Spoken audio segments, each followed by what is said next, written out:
Hello বন্ধুরা, career space YouTube চ্যানেলে আপনাদের সকলকে স্বাগত জানাই। আশা করি আপনারা সবাই ভালো আছেন। আজকে এই মুহূর্তে শিক্ষক নিয়োগ সংক্রান্ত যে সবচেয়ে গুরুত্বপূর্ণ আপডেট উঠে এসেছে, বিস্তারিত সেই সম্পর্কে আলোচনা করব।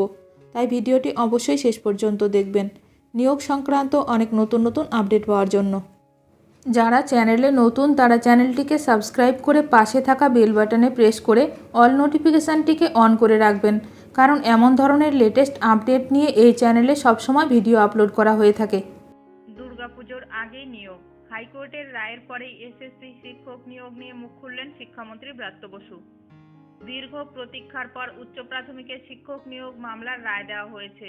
আপার প্রাইমারি শিক্ষক নিয়োগ মামলার রায় দেওয়া হয়েছে। বুধবার বিচারপতি তপব্রত চক্রবর্তী ও বিচারপতি পার্থসারথী চট্টোপাধ্যায়ের ডিভিশন বেঞ্চ এই মামলার রায় দিল। দীর্ঘ 9 বছর পর উচ্চ প্রাথমিকের শিক্ষক নিয়োগের জট কাটল। উচ্চ প্রাথমিক নিয়োগে 14,052 শূন্য পদে নিয়োগে ছাড়পত্র দিল কলকাতা হাইকোর্ট। নিয়োগের সবুজ সংকেত আসতেই মুখ খুললেন রাজ্যের শিক্ষামন্ত্রী ব্রাত্য বসু। দুর্গাপুজোর আগেই কর্মপ্রার্থীদের মুখে হাসি ফুটবে বলে মন্তব্য করলেন তিনি। মেধা তালিকা থেকে বাদ 1,463 যুক্ত করে নতুন মেধা তালিকা প্রকাশের নির্দেশ দেওয়া হলো এদিন।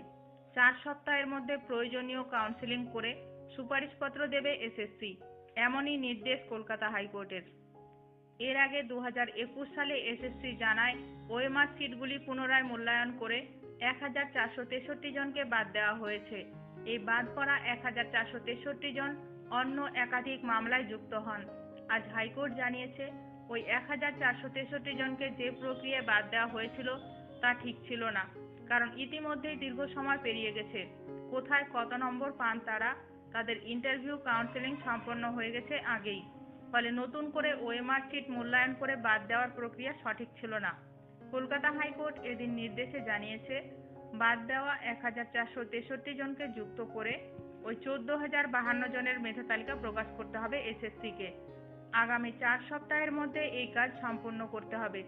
পরের 4 সপ্তাহে কাউন্সেলিং এর কাজ সম্পূর্ণ করতে হবে। অধিকাংশ কাউন্সেলিং ইতিমধ্যেই সম্পন্ন হয়ে গেছে। নতুন করে মেধা তালিকা বেরোলে প্রয়োজন বুঝে এসএসসি কাউন্সেলিং করাবে। এরপর অবিলম্বে সুপারিশপত্র বিলি করতে হবে, যাতে শিক্ষকরা দ্রুত স্কুলে যোগদান করতে পারেন।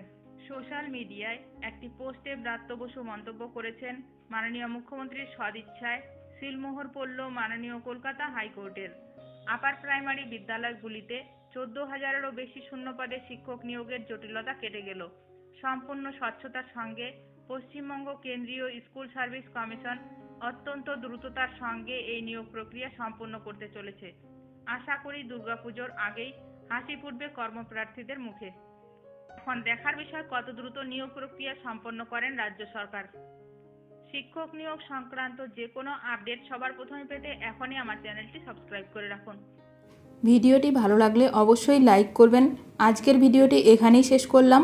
নতুন কোনো আপডেট নিয়ে দেখা হবে নেক্সট ভিডিওতে।